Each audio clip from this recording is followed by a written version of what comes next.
Good morning बच्चों। आज 11वीं के अर्थशास्त्र में हम देखेंगे गतिहीन अर्थव्यवस्था। स्वतंत्रता के पूर्व संध्या पर भारतीय अर्थव्यवस्था में स्वतंत्र हमारा भारत जब स्वतंत्र हुआ उस समय की स्थिति का वर्णन कर रहे हैं अभी। तो उस समय की जो अर्थव्यवस्था थी वो गतिहीन थी। गतिहीन मतलब गति मतलब रफ्तार होता है और हीन मतलब कमजोर। रफ्तार जो है कम। गतिहीन अर्थव्यवस्था के बारे में जानेंगे। क्यों हुआ गतिहीन अर्थव्यवस्था? तो प्रति व्यक्ति आय, जो प्रति व्यक्ति आय है वो पहले जब अंग्रेज यहाँ पर थे उस समय से और जब देश आजाद हुआ उस समय जो स्थिति थी वो प्रति व्यक्ति आय बहुत कम थी।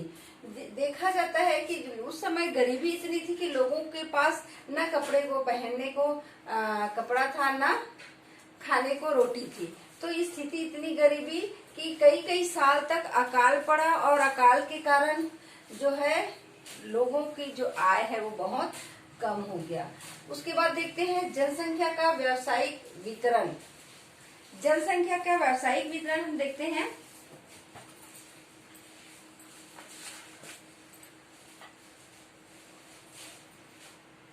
जब अर्थव्यवस्था का विकास होता है तो उस देश की कृषि पर निर्भर रहने वाली जनसंख्या कम हो जाती है, परंतु भारत में ऐसा नहीं हुआ। भारत में जैसे ही हमारे देश में विकास हुआ तो देश बंटवारा हुआ तो और कृषि पर उसकी निर्भरता और अधिक बढ़ गई। पहले 60% था कृषि में, फिर उसके बाद 75% हो गया। मतलब कृषि में निर्भरता दिनों दिन बढ़ता ही गया। इसके विपरीत यहाँ कृषि पर निर्भर रहने वाली जनसंख्या सन 1861 में 62% था और वही 1948 में बढ़कर 70% हो गया। इससे स्पष्ट हो जाता है कि भारतीय अर्थव्यवस्था गतिहीन थी, जिसमें आपको देखना चाहिए कि अर्थव्यवस्था जो है जब विकास करता है तो कृषि में निर्भरता कम होनी चाहिए, तो इसमें हमारे देश में और बढ़ गया। अब देखते हैं परंपरागत कृषि तकनीक। हमारे देश की जो कृषि करने का तरीका है वो परंपरागत है। परंपरागत मतलब वही हल और बैल, जिसमें बूढ़े बैल हल, लकड़ी के हल से ही काम चलता था उसे। और साथ ही साथ यहाँ समयावधि भी अनेक भयंकर अकाल भी पड़ता था, कभी अधिक बारिश होना तो कभी सूखा पड़ना, तो इसके कारण भी बहुत अकाल पड़ जाता था और न सिंचाई की व्यवस्था न कुछ, तो जाहिर सी बात है उत्पादन में कमी आएगी। तो परंपरागत तकनीकी अपनाने से ही हमारे जो देखने से ही पता चल जाता है कि यहाँ की जो स्थिति है वो अर्थव्यवस्था जो है गतिहीन है। अब कमजोर औद्योगिक ढांचा। कमजोर औद्योगिक ढांचा मतलब जैसे कि ब्रिटिश शासन से पूर्व भारतीय दस्तकारों उद्योग काफी उन्नत थी। ब्रिटिश शासन के पूर्व, क्योंकि उस समय राजा महाराजा जो है कला का बहुत सम्मान करते थे, कला को बहुत आगे पहुंचाते थे और उनके द्वारा ही कला चलता था।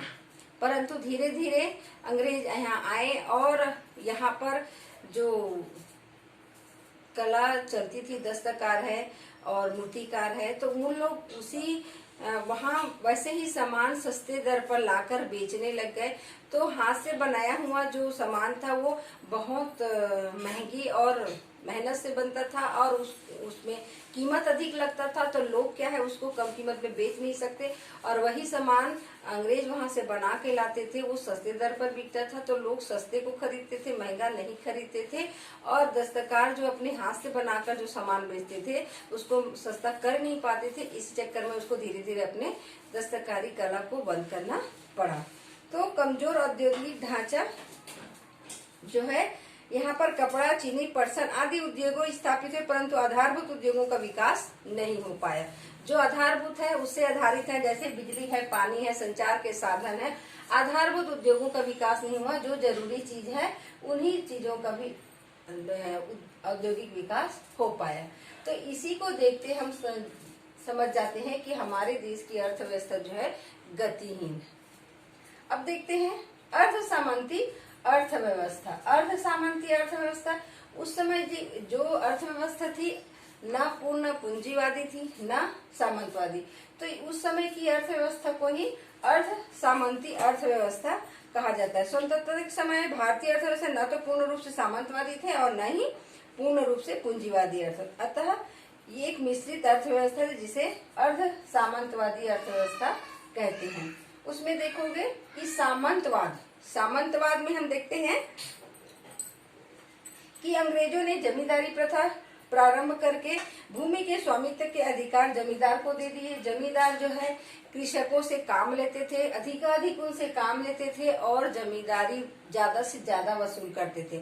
जमींदारी ज्यादा से ज्यादा वसूल करने से वो क्या है, उसका उत्पादन होता था तो बहुत सा हिस्सा वही ले जाते थे और जो किसानों के पास ना खाने को बचता था ना उसका कुछ उपयोग कर पाता था, तो ज्यादा हिस्सा उनको देने से वो और ज्यादा गरीब होते चले जाते थे। इस प्रकार किसान की दशा बहुत खराब होती गई, क्योंकि भारत में जिन भागों में रैयतवाड़ी तथा महारवाड़ी प्रथा थी वहां पर बड़े बड़े किसानों ने भूमि काश्त के लिए काश्तकारों को दे दी। इस प्रकार इन क्षेत्रों में भी बहुत से बिचौलिया उत्पन्न हो गए। बिचौलिया मतलब जो बीच में जो किसान जो है, किसान और सामंतवाद के बीच में जो फसल को ले जाने के लिए, बेचने के लिए जो बीच में उसको खरीदते हैं, मंडी तक ले जाने के लिए जो बच जाए सामंतवादी में, जो सामंतवादी जो है उसका अपना जो जमीन का जो भी कर लेते थे उससे बच जाए, वो जमीन उस फसल को बेचने के लिए वो सीधा मंडी में ना बेच के बीच के बिचौलिए जो कोचिया होते थे उनको देते थे या उसका तय निश्चित कीमत तय करते थे और उसका जो मुनाफा होता था, जो प्रॉफिट होता था वो बिचौली को मिलता था। ये रहा अर्ध सामंतवादी अर्थव्यवस्था में सामंतवाद। पूंजीवाद में देखते हैं ब्रिटिश शासन काल में कई क्षेत्रों में पूंजीवादी प्रणाली भी अपनाई गई। पूंजीवादी का कुछ विशेषता इस प्रकार थी: पूंजी मूलक उद्योग और पूंजी मूलक कृषि।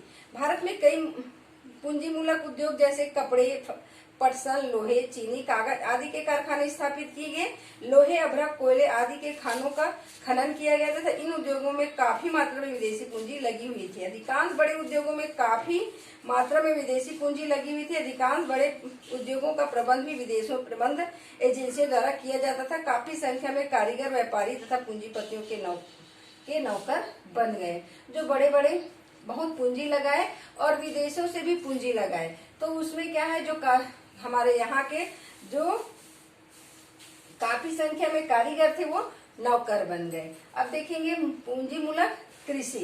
पूंजी मूलक कृषि में भारतीय कृषि में पूंजीवाद के चिन्ह प्रकट होने लगे। चाय, कॉफी, रबड़ के बागान पूंजी मूलक उद्यम थे। इस बागानों में बहुत बड़ी संख्या में मजदूर काम करते थे। सामान्य फसल कृषि में भी पूंजीवाद प्रवेश करने लगा था। कृषि मजदूरों की संख्या बढ़ती गई और बाजार के लिए काफी मात्रा में कृषि उत्पादन किया जाने लगा। बड़े बड़े पूंजी में जैसे रबड़ का है, चाय का है, मसाले का है, खेती करना, और छोटे किसान फिर मजदूर बनते गए। अब देखते हैं घिसी हुई अर्थव्यवस्था। घिसी हुई अर्थव्यवस्था को हम देखते हैं कि स्वतंत्रता के समय भारतीय अर्थव्यवस्था घिसी हुई अर्थव्यवस्था थी। प्रत्येक अर्थव्यवस्था साधनों का अधिक प्रयोग करने से उनमें घिसावट तथा टूट-फूट हो जाती थी, परंतु यदि किसी अर्थव्यवस्था के साधनों में घिसावट को दूर करने के प्रबंध नहीं किया जाए तो अर्थव्यवस्था में पूंजी निर्माण की मात्रा कम हो जाती है। घिसी हुई अर्थव्यवस्था और घिसावट का मतलब है कि कोई भी उद्योग चलाने में हम मशीन का प्रयोग करते हैं, मशीन लगाते हैं और उस मशीन का प्रयोग हम बहुत दिनों तक करते जाते हैं तो वो पुराना हो जाता है। पुराना होने से जो है वो खराब हो जाता है, तो उसको हमको बनाना पड़ता है। और जैसे मशीन चीज तो खराब हो गई और बहुत दिन होने से वो उसके जो चलने का रफ्तार है वो भी कम हो जाता है, तो जो उत्पादन होना चाहिए वो उत्पादन नहीं होता, मतलब उत्पादन जो है कम होने लगता है, घिस जाता है और कई तो बंद भी हो जाता है। और उसको बनाने के लिए हमारे पास पैसा ही नहीं होता, उसके लिए हम अलग से पूंजी नहीं रख सकते। तो क्या है, घिसी हुई अर्थव्यवस्था में घिसावट जो पुरानी हो गई है, बिगड़ गई है या जो उत्पादन कम दे रहा है, हम उसको सुधारने के लिए हमारे पास पूंजी की कमी हो गई थी। द्वितीय विश्व युद्ध के पश्चात जो है भारतीय अर्थव्यवस्था में घिसी हुई अर्थव्यवस्था चली, क्योंकि द्वितीय विश्व युद्ध में बहुत सारे देश जो है लड़ाई में भिड़े हुए थे और हमारा जो मशीन है, बड़े बड़े मशीन है, विदेशों से मंगवाना पड़ता था। इसी कारण, युद्ध के कारण व्यापार हो नहीं रहा था, सब अपने अपने देशों में सिमट गए थे, तो व्यापार नहीं हो रहा था, तो हम मशीन मंगा नहीं पा रहे थे। मशीन मंगा नहीं पा रहे थे, उसी सब मशीन से हम काम चलाते थे। तो उसी मशीन से अगर हम काम चला रहे हैं तो हमारा जो मशीन है बिगड़ गया है या कम उत्पादन दे रहा है, तो इससे क्या है, उत्पादकता कम हो गई। तो ये विश्व युद्ध का भी प्रभाव इसमें पड़ा।